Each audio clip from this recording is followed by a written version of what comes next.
आज आपने सबको पता है दूसरे दौर का या प्रचार खत्म हो गया है और 11 नवंबर को दूसरे दौर में 122 सीटों पर वोटिंग होगी।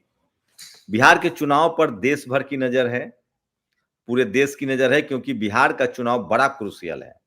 मैं इस वीडियो में बताऊंगा कि क्या संभावना है, क्या मैथमेटिक्स है, कौन आगे है, कौन पीछे है, एनडीए, इंडिया, 243 सीटों के बारे में, हर जिले के बारे में मैं विश्लेषण करके बताऊंगा। साथ ही वो कौन-कौन से जिले हैं, कौन-कौन सी सीट है जिस पर चुनाव हो रहे हैं, ये भी मैं आपको बताऊंगा। साथ ही क्या फैक्टर है, क्या मुद्दे हैं, क्या अमित शाह ने आज भी हिंदू मुस्लिम कहा, नरेंद्र मोदी ने 1.5 दिन 2 दिन पहले ही चुनाव प्रचार क्यों खत्म कर दिया, क्या उनको आभास हुआ है और क्या बिहार नरेंद्र मोदी के बस की बाहर की बात है? क्या बिहार में बीजेपी की अपनी सरकार का सपना सपना रह जाएगा या क्या नीतीश कुमार को फिर से धोखा मिलेगा और क्या तेजस्वी यादव मुख्यमंत्री होने जा रहे हैं, चिराग पासवान का क्या होगा? ये तमाम खबर और तमाम विश्लेषण आप गौर से देखिए। नमस्कार, मैं शंभू कुमार सिंह और आप देख रहे हैं नेशनल दस्तक। लेकिन आपको पहले ले चलते हैं राजस्थान। राजस्थान में नरेश मीणा जो चुनाव लड़ रहे हैं उनको तमाम बीजेपी के अलावा सारे दल गठबंधन का समर्थन कर रहे हैं। नरेश मीणा सोशल एक्टिविस्ट हैं। और दूसरी खबर दिल्ली से है। सोचिए, दिल्ली की सीएम रेखा गुप्ता बाबा साहेब के नाम से बने स्कूलों को हटाकर अपना सीएम स्कूल डाल रही हैं। वहीं आज दिल्ली वालों ने प्रदूषण के खिलाफ, प्रदूषण जो फैल रहा है उसको रोकथाम नहीं हो रहा है, उसके लेकर सरकार के खिलाफ एक प्रोटेस्ट किया तो उनको पुलिस ने डिटेन कर लिया। तो बीजेपी शासित राज्यों में आपको आंदोलन नहीं करना है, मिशन मूवमेंट नहीं चलाना है, बस सरकार की हाँ में हाँ मिलाना है। यही है बीजेपी की सत्ता। अब आपको ले चलते हैं बिहार। बिहार में जो तमाम सवर्ण पत्रकार है वो एक खबर ट्वीट कर रहे हैं कि मुकेश सहनी नाराज हैं, मुकेश सहनी बीजेपी के टच में हैं। इसका मतलब है कि बीजेपी मुश्किल में है। सोचिए, मैं फिर कह रहा हूं, तेजस्वी यादव ने इस बार बिहार में नई लाइन खींची है, स्कूल, अस्पताल, पढ़ाई लिखाई, दवाई। नीतीश कुमार को इससे बहुत नुकसान तो नहीं होता दिख रहा है क्योंकि उनके उनके साथ ये ऐड है कि वो काम करने वाले मुख्यमंत्री हैं। लेकिन नीतीश कुमार को सबसे ज्यादा नुकसान हो रहा है जो उनके त्रिमूर्ति थे, ललन सिंह, संजय झा और विजय चौधरी। इन तीनों की वजह से उनके जो पिछड़े, अति पिछड़े, दलित, महादलित वोट थे वो भाग गए। उनको लगा कि सारे फैसले यही लोग कर रहे हैं और वो टिकट बंटवारे में भी दिखा था। उसके बाद में देखा गया कि नीतीश कुमार ने मनीष वर्मा को अपने साथ रखा, वो ओबीसी समाज से आते हैं, लेकिन तब तक काफी देर हो चुकी थी। अब लगता नहीं कि वो डैमेज कंट्रोल हो पाएगा। लेकिन जिस तरह से तेजस्वी यादव की रैलियों में भीड़ जुट रही है, जनसैलाब उमड़ रहा है, उससे आप अंदाजा लगा सकते हैं कि क्या होने वाला है। मेरी कोशिश होगी कि मैं कुछ तस्वीरें आपको जरूर दिखाऊं कि किस तरह से जनसैलाब उमड़ रहा है। और आज 18-18, 19-19 रैलियां तेजस्वी यादव ने की, लेकिन जिस तरह से उनकी रैली में भीड़ जुट रही है उससे आप अंदाजा लगा सकते हैं कि तेजस्वी यादव जो हैं वो दूर बड़े लंबी रेस का घोड़ा साबित होने वाले हैं। और आज जिस तरह से उनकी रैलियों में भीड़ जुट रही है उससे साफ है कि बिहार बड़े बदलाव की संकेत दे रहे हैं। ये अलग बात है कि साम दाम दंड भेद तमाम खेल जो है वो आज होने वाला है, लेकिन उसके बावजूद जब भीड़ देखेंगे आप रैलियों में तो आप भौचक्के रह जाएंगे। तस्वीरें तमाम देखिए, किस तरह का जनसैलाब उमड़ रहा है, किस तरह की भीड़ उमड़ रही है। और उससे भी बड़ी बात, बिहार में न सिर्फ तेजस्वी यादव बल्कि ये जो खेसारी लाल यादव है वो जिस तरह से बैटिंग कर रहे हैं, नरकटियागंज में और तमाम जगहों पर जिस तरह का जनसैलाब उमड़ रहा है, उससे लगता है कि वो भी लंबी रेस का घोड़ा है और वो लगातार सामाजिक न्याय और सोशल जस्टिस को लेकर एग्रेसिव हैं और हिंदू फोल्ड पर लगातार अटैक कर रहे हैं। तो बिहार में जो कोशिश हुई है, आप नेशनल दस्तक पर जाके तमाम ग्राउंड रिपोर्ट दे सकते हैं। पहली बात तो बिहार में हिंदू मुस्लिम के नाम पर बीजेपी फेल साबित हुई है। सीमांचल की अगर बात करें तो सीमांचल में ओवैसी फैक्टर बिल्कुल काम नहीं कर रहा है क्योंकि सीमांचल के लोगों को लगता है कि पिछली बार 25 सीटों पर ओवैसी ने नुकसान किया था, 5 सीट जीत भी गए थे और उस वजह से बीजेपी सत्ता में आ गई। योगी आदित्यनाथ प्रचार कर रहे हैं, असम के मुख्यमंत्री प्रचार कर रहे हैं, इस वजह से वहां के मुसलमानों में बुलडोजर वाला खौफ जरूर है। वही जो दलित हैं, पिछड़े हैं, उनके लिए नौकरी बड़ा मुद्दा है। बेरोजगार जो है एससी एसटी ओबीसी के लोग, वो नौकरी बड़ा मुद्दा है। और मैं इसलिए कह रहा हूं कि ये सबसे बड़ी खबर मैं आपको बता रहा हूं।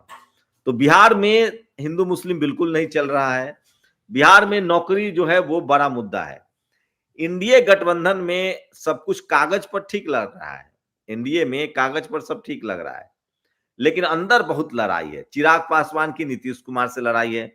जब तक नीतीश कुमार कमजोर नहीं होंगे, चिराग पासवान का मुख्यमंत्री बनने का सपना पूरा नहीं होगा। बीजेपी और नीतीश कुमार में लड़ाई है। जब तक नीतीश कुमार कमजोर नहीं होंगे, बीजेपी की अपनी सरकार नहीं बन सकती है, जिसका इशारा कई बार अमित शाह ने किया। वहीं तो ये लड़ाई कॉन्फ्लिक्ट जो है वो बहुत है। इंडिया गठबंधन में तेजस्वी यादव मुख्यमंत्री के दावेदार है, कोई लड़ाई नहीं है। मुकेश सहनी डिप्टी सीएम बनेंगे, कोई लड़ाई नहीं है। कांग्रेस से एक दलित और एक मुस्लिम और या एक दलित और एक मुस्लिम और उप मुख्यमंत्री बनाए जाएंगे, इसको लेकर कोई बहस नहीं है, वो तो होना तय है। तो इंडिया गठबंधन कई जगह जो फ्रेंडली फाइट में है, उससे भी उनको फायदा होता दिख रहा है। तो सोचिए, ये लब्बो लुआब है कि पहली बार वोटर लिस्ट में फर्जीवाड़े की खबर सच है। वोटर लिस्ट में चोरी हो रही है कई जगह, बिहार में, समस्तीपुर में, वैशाली में, नालंदा में जो खेल चल रहा है ईवीएम वाला, वो भी आरोप लग रहे हैं, लोग मुस्तैद हैं।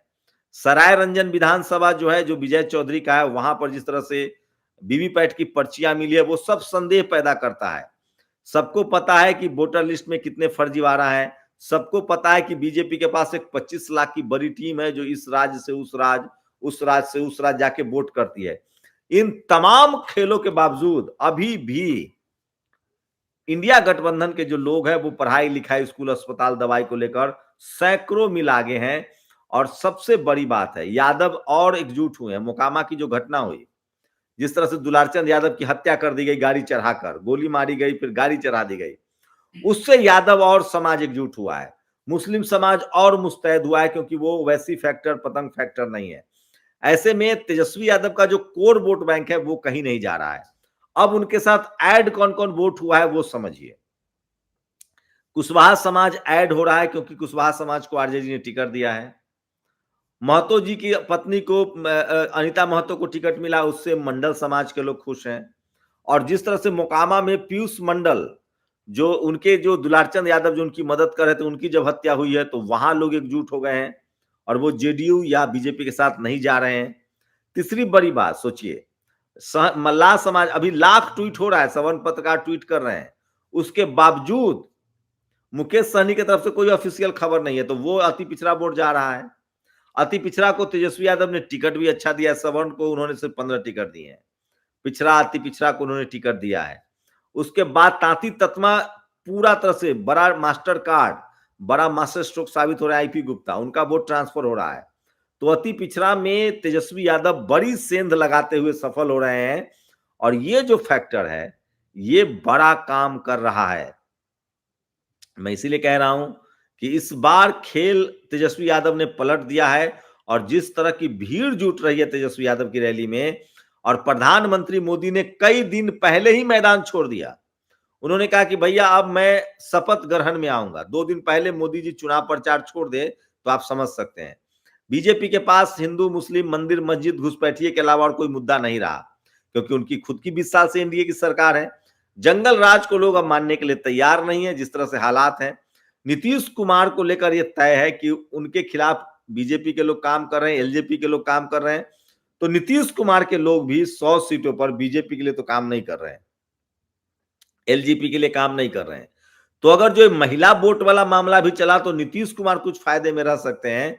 लेकिन इंडिया गठबंधन के जो पढ़ाई लिखाई, स्कूल, अस्पताल, दवाई का दावा है, वो आगे है। लोगों को लग रहा है कि तेजस्वी यादव अकेला चुनाव प्रचार कर रहे हैं, एक हेलीकॉप्टर है, उधर से मोदी हैं, अमित शाह है, 30 हेलीकॉप्टर कहा जा रहा है। तो लब्बो लुआब स्थिति है कि तेजस्वी यादव को सिंपैथी मिल रही है। और एक और बात याद है आपको, अरविंद केजरीवाल ने कुछ सीटें जीती थी, कांग्रेस से साथ गठबंधन में आए थे, वो मुख्यमंत्री बने। और मुख्यमंत्री बनते ही उन्होंने सारे वादे पूरे कर दिए थे। और जब सारे वादे पूरे कर दिए, उसके बाद उन्होंने रिजाइन कर दिया। लोगों ने कहा गलत फैसला है। वो 6 महीने बाद जब चुनाव हुआ, तो वहां 67 सीटें आम आदमी पार्टी जीत गई, क्योंकि केजरीवाल का मैसेज चला गया था केजरीवाल के ऊपर लोगों को भरोसा हो गया था और लोगों को लगा था कि केजरीवाल ने जब 10 दिन में सारे वादे पूरे कर दिए तो आगे अगर उनकी सरकार होगी तो वो वादे पूरे करेंगे। यही फैक्टर तेजस्वी यादव के साथ काम कर रहा है। 17 महीने की सरकार में जो 10 लाख नौकरी का वादा किया था, 5 लाख नौकरी दे दी गई थी, तो लोगों को लगता है कि उन्होंने जो नौकरी का वादा किया है वो करेंगे। 25 लाख जो मेडिकल हेल्थ इंश्योरेंस है वो करेंगे। उसके बाद हर घर जो नौकरी है वो देंगे। 5 लाख रुपए का जो कामगार लोग हैं, लोहे का काम, लकड़ी का काम, उनको मदद मिलेगी। बीटी एक्ट जो महाबोधि बौद्ध विहार है उसको लेकर मैनिफेस्टो में डाला है। तो तेजस्वी यादव ने धर्म के नाम पर जो बीजेपी का जो यूएसपी थी, राजनीति थी, उसको इस बार बहुत पीछे धकेल दिया है और बिहार में रोजगार, पढ़ाई लिखाई, स्कूल, अस्पताल, दवाई जो है ये बड़ा मुद्दा बन रहा है और ये बीजेपी को बड़ा डेंट दे रहा है। क्योंकि धर्म के नाम पर जब चुनाव नहीं होगा तो बीजेपी के पास कुछ बचता नहीं है। तो बिहार में खासकर जनरल कैटेगरी का वोट बीजेपी को जा रहा है। वो भी 100% नहीं कह सकते, जहां कुछ मजबूत कैंडिडेट हैं जैसे लालगंज या वजीरपुर, वहां उनको मिल रहा है, सवर्ण समाज को भी वोट मिल रहा है। कांग्रेस ने बहुत सारे सवर्ण कैंडिडेट भी उतारे हैं, लगभग 23-25 के आसपास। देखते हैं कांग्रेस का क्या स्ट्राइक रेट रहता है, उससे साबित हो जाएगा। लेकिन आरजेडी ने क्रिकेट बहुत शानदार बांटा है और अगर इंडिया गठबंधन में लीड लेता हुआ इंडिया गठबंधन देख रहा है, अगर एनडीए में कोई सबसे मजबूत दिख रहा है तो वो नीतीश कुमार दिख रहे हैं। नीतीश कुमार जी 42 पर मुख्यमंत्री बने हुए हैं। इस बार उनको कुछ सीटों का फायदा हो सकता है, लेकिन सबसे ज्यादा नुकसान बीजेपी को होता दिख रहा है। बीजेपी ने लगभग 49 सवर्ण समाज को टिकट देकर पिछड़े, अति पिछड़े, दलितों को तो नाराज कर ही लिया है, मुस्लिम उनके खिलाफ है ही। वहीं बीजेपी वर्सेस जेडीयू की जो लड़ाई है, जेडीयू वाले भी खामोश हैं। तो तेजस्वी यादव के साथ वोट ऐड ऑन हुआ है। अति पिछड़ा समाज में पिछली बार निषाद मल्ला उधर थे, मुकेश सहनी, तो निषाद ऐड हुआ है, तांती तत्मा ऐड हुआ है, मंडल उनको उनके साथ जा रहा है। तो बहुत सारी अति पिछड़ी जातियां हैं वो जा रही है। यादव उनके साथ एक मुश्त हैं। कुशवाहा 50% से ज्यादा इंडिया गठबंधन के साथ चले जाए तो कोई अतिशयोक्ति नहीं होगी, क्योंकि पिछली बार भी उन्होंने तेजस्वी यादव ने टिकट दिया था, इस बार भी बंपर टिकट दिया है। तो कुशवाहा समाज सबसे फायदे में, जनरल कैटेगरी में जैसे ब्राह्मण समाज सबसे फायदे में है, वही पिछड़े समाज में कुशवाहा समाज सबसे फायदे में है। ये बात है। तो ये लब्बो-लुआब स्थिति है और बिहार में एक बात तो तय हो गया, एक जो जीत हुई है कि धर्म की राजनीति पर ब्रेक लग गया है। अयोध्या का मामला, राम मंदिर का मामला, योगी फैक्टर, ये सब नहीं चल रहा है और धर्म की राजनीति को पूरी तरह से लोगों ने नकार दिया है। बिहार में लोकतंत्र, संविधान, पढ़ाई लिखाई, स्कूल, अस्पताल, दवाई के नाम पर वोट हो रहा है। 121 सीटों पर वोट हो चुका है। अब तक चुनाव आयोग ने फाइनल आंकड़े नहीं जारी किए, 65% के करीब वोटिंग है, हेवी वोटिंग इसको माना जाता है। दूसरे में 11 तारीख को 122 सीटों पर वोटिंग होगी। उसके बाद चुनाव 14 को गिनती होगी तो दूध का दूध और पानी का पानी हो जाएगा। लेकिन एक तय है कि मुकेश सहनी वाला अफवाह बहुत काम नहीं कर रहा है। मुकेश सहनी डिप्टी सीएम घोषित हो चुके हैं। तो इंडिया गठबंधन कागज पर, टीवी अखबार में मजबूत न दिखे, लेकिन उनके कार्यकर्ताओं में जो अंडरस्टैंडिंग है वो बेहतर है। एनडीए कागज पर मजबूत दिख रहा है, लेकिन एलजेपी जेडीयू से लड़ रही है, बीजेपी जेडीयू से लड़ रही है, जेडीयू एलजेपी और बीजेपी दोनों से लड़ रही है। तो ये भी एक बड़ा फैक्टर है। और मैं फिर कह रहा हूं कि बिहार के चुनाव पर देश की नजर है। अगर बिहार में बीजेपी फ्लॉप होती है तो दिल्ली में नरेंद्र मोदी की मुश्किलें बढ़ जाएंगी। ये बड़ा सवाल है। तो देश में 14 तारीख के शाम में बहुत सारी राजनीति तय होगी। राहुल गांधी का भविष्य तय होगा, 29 में क्या होगा। तेजस्वी यादव बड़े नेता के तौर पर उभर सकते हैं। खेसारी लाल यादव ने जिस तरह से परसेप्शन बनाया, जिस तरह से भीड़ जुट रही है, मैथिली ठाकुर पर वो बहुत भारी पड़े हैं। मैथिली ठाकुर के लगातार मीडिया हाइप के बाद भी वो कोई वेव क्रिएट नहीं कर पाई, लेकिन खेसारी लाल यादव ने एक बड़ा वेव तो क्रिएट कर दिया है। तो ये लबुलुआब है। 14 तारीख को दूध का दूध और पानी का पानी हो जाएगा। आपसे गुजारिश है कि आप अपना वोट का अधिकार जरूर पूरा कीजिए, वोट जरूर डालिए और हमें कमेंट करके आप अपने विधानसभा का, अपने जिला का भी नाम बता सकते हैं। मैं फिर कह रहा हूं कि ये बड़ा चुनाव है, देश की नजर है और वोट चोरी का मुद्दा जो है वो काम कर रहा है। तो लगता है कि बीजेपी 11वें साल में उस स्थिति में पहुंच गई है जो इस स्थिति में मनमोहन सिंह की सरकार 9वें साल में पहुंच गई थी। आप लोग की क्या प्रतिक्रिया, अपनी प्रतिक्रिया जरूर दीजिए। शुक्रिया। दस्तक की आपसे गुजारिश है कि अगर इसको बचाना चाहते हैं तो नेशनल दस्तक को सब्सक्राइब करने के लिए रेड कलर के सब्सक्राइब बटन को दबाएं, फिर बेल आइकन की घंटी दबाएं। नेशनल दस्तक को बचाने के लिए बहुत ज़रूरी है कि हर खबर को शेयर करें, लाइक करें, कमेंट जरूर करें।